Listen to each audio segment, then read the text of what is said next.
चैत्र महिन्याचा जो नवरात्र आहे, राजन विचारे शिवसेनेचे नेते आणि खासदार सातत्यानं हा उत्सवाचं आयोजन करत असतात। खरं तर ही शक्ती देवता आहे, ऊर्जेची देवता आहे आणि नवीन वर्ष, नवीन आशा, नवीन पालवी, नवी ऊर्जा घेऊन येत असते आणि ही एक महिषासूर मर्दिनी सुद्धा आहे। आणि मला असं वाटतं आत्ताच्या स्थितीमध्ये महिषासूर पावलोपावली या हिंदुस्थानात आहे आणि या महिषासुराचं मर्दन करण्यासाठी या देवीनं शक्ती देण्याची गरज आहे। आणि राजन विचारे साहेब असो का आम्ही सगळे या देवीचे भक्त आहोत आणि निश्चित ही देवी या नवरात्राच्या माध्यमातून, या भक्तीच्या माध्यमातून एक शक्ती दिल्याशिवाय राहणार नाही ना। आमच्या हातून या देशातल्या, या राज्यातले जे महिषासूर निर्माण झालेले, गद्दार निर्माण झाले, याचा नायनाट करण्याची शक्ती निश्चित आम्हाला मिळेल।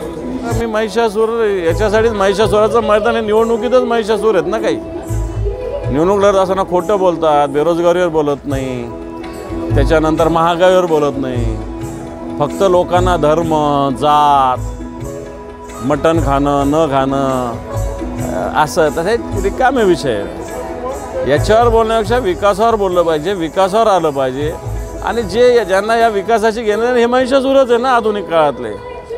आणि म्हणून निवडणुकीत असे महिषासूर असतील तर याचा नायनाट राजकीयदृष्ट्या करावाच लागेल आणि मला वाटतं तो निश्चित करण्याचा संकल्प आम्ही केलेला आहे। सर्वप्रथम आज चैत्र नवरात्रोत्सव सुरू आहे, आज 5वा दिवस आहे।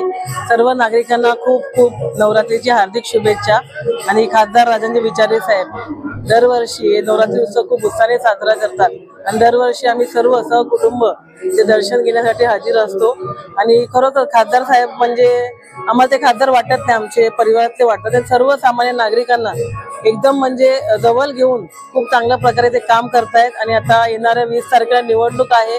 आई देवी मला एवढंच प्रार्थना करते की दुसरा टर्म त्याचा झालेला आहे, आता हॅट्रिक करण्याची संधी त्यांना आलेला आहे आणि खूप बहुमताने ते हॅट्रिक करून त्यांना निवडून येऊ त्याची देवाजवळ प्रार्थना करते।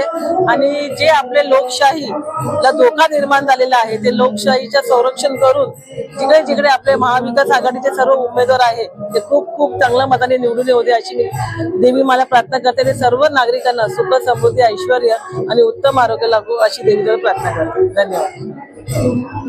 आजची उद्योगनगरी न्यूजला सबस्क्राईब, बेल आयकॉनला प्रेस करा, लाईक, कमेंट आणि शेअर करा।